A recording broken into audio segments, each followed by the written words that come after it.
Magandang buhay, mga kababayan. Ngayong panahon na to, itong oras na to ay talagang signal number 5 na po dyan sa Catanduanes, at marami na po yung mga nag-evacuate no po sa iba't ibang lugar dyan sa eastern zone. At mga kapatid, ito po ay isang paalala po sa atin, katulad ng madalas ko na po sinasabi sa inyo, na marami pong kalamidad ang parating, at dahil dyan ay magkakaroon ng marami pong sakuna. Nakita po natin yung news kanina, no? Talagang, ngayon nga po pala ay November 16, 2024, at tayo po ay kasalukuyang nakakaranas ng sunod-sunod na bagyo. At yan po ay talagang sinabi na po ng Panginoon na parating ang maraming kalamidad na dito sa ating bansa. At dahil dyan, marami pong mga sakuna ang mangyayari. Ito po, makita natin na yun. Salamat sa Lord din naman na kahit lalakas po ng mga bagyo na dumating mula kay Christine. Ito pong na dumating nung October 22 ay pang-anim na po mula kay Christine, itong si Pepito. At ito po ay may lakas na, ang tindi po ng lakas niya. Ito po ay 195 kilometers per hour, no, with gustiness of 240 kph. So talaga po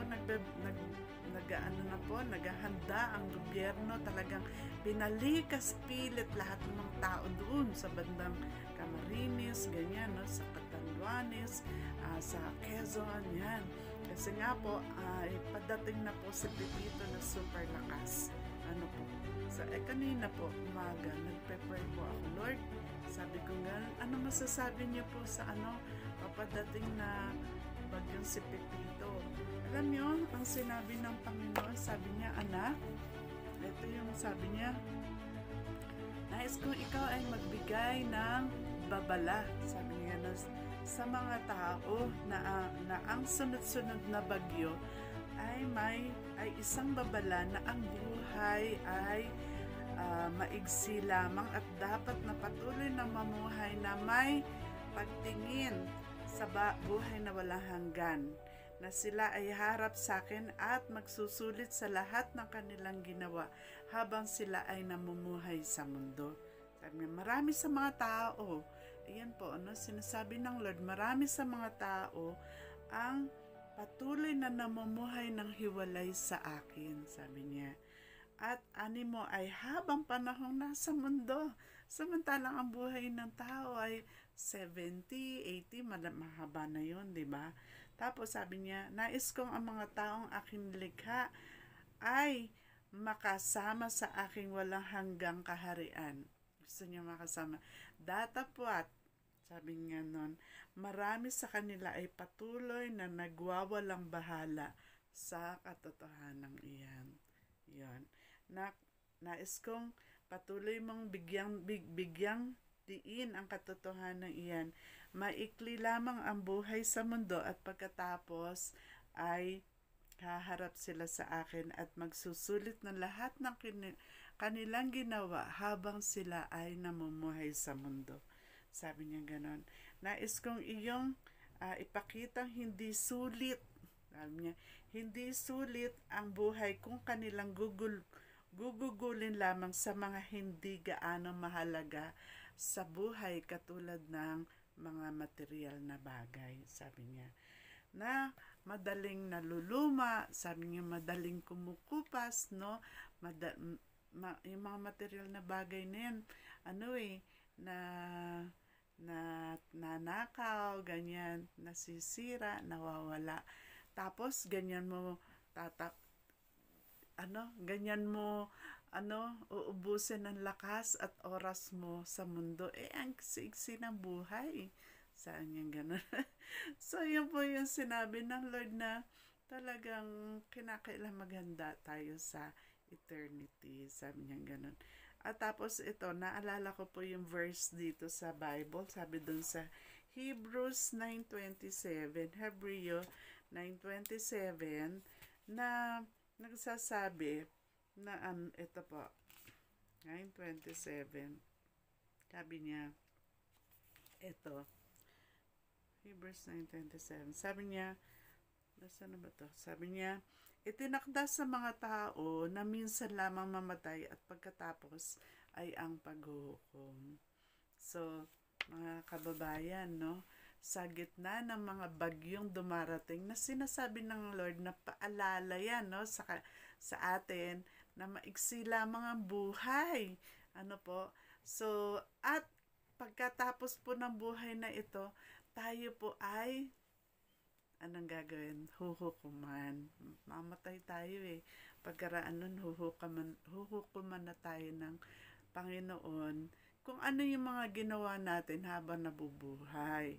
Ano po. So, katulad yan, meron mga nangyaring mga pagdinig sa Senado, sa Kongreso, di po ba?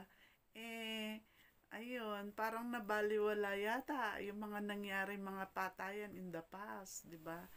Pero kahit po ang isang tao ay makalusot, sabihin na sa ano dito, sa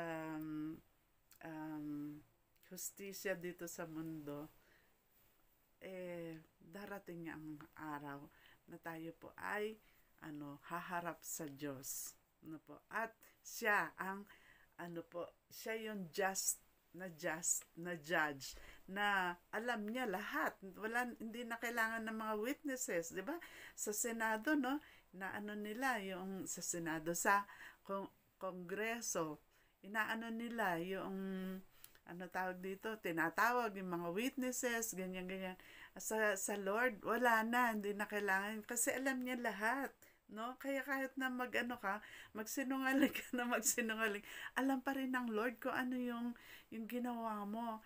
At sa pagharap natin sa Panginoon, talagang ang mangyayari ay siya yung hahatol sa atin kung ano yung dapat sa atin according to what we have done. Yan. Pero kung ito po yung maganda doon, kapag po tayo, meron tayong kasalanan, lahat naman tayo, meron eh. Sabi doon sa Romans 3:23, sabi niya, for all have sinned and fall short of the glory of God. Lahat tayo may kasalanan at talagang hindi tayo nakaabot sa kalwalhatian ng Diyos at dahil diyan papunta tayo sa walang hanggang kaparasan sa impyerno. Pero ano ang ginawa ng Lord? Siya yung nagbayad ng ating mga kasalanan sa pamamagitan ng pagkamatay doon sa krus. Kaya nga po, kung tayo po ay magsisisi sa mga kasalanan natin, ayun, hindi na po tayo mapupunta doon sa walang hanggang kaparusahan sa impyerno kung yung ating mga kasalanan na pinagbayaran ni Jesus Christ sa Kalbaryo, kung siya ay ating tatanggapin bilang Panginoon na tagapagligtas na ating buhay. So, yun po. So, kahit anong mangyari sa atin, ngayon nga, ang bagyong Pepito, dadaan din dito, dito sa Baguio. Kasi nasa Baguio kami.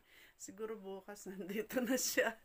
Pero we don't have to fear because ang buhay natin ay nasa Panginoon.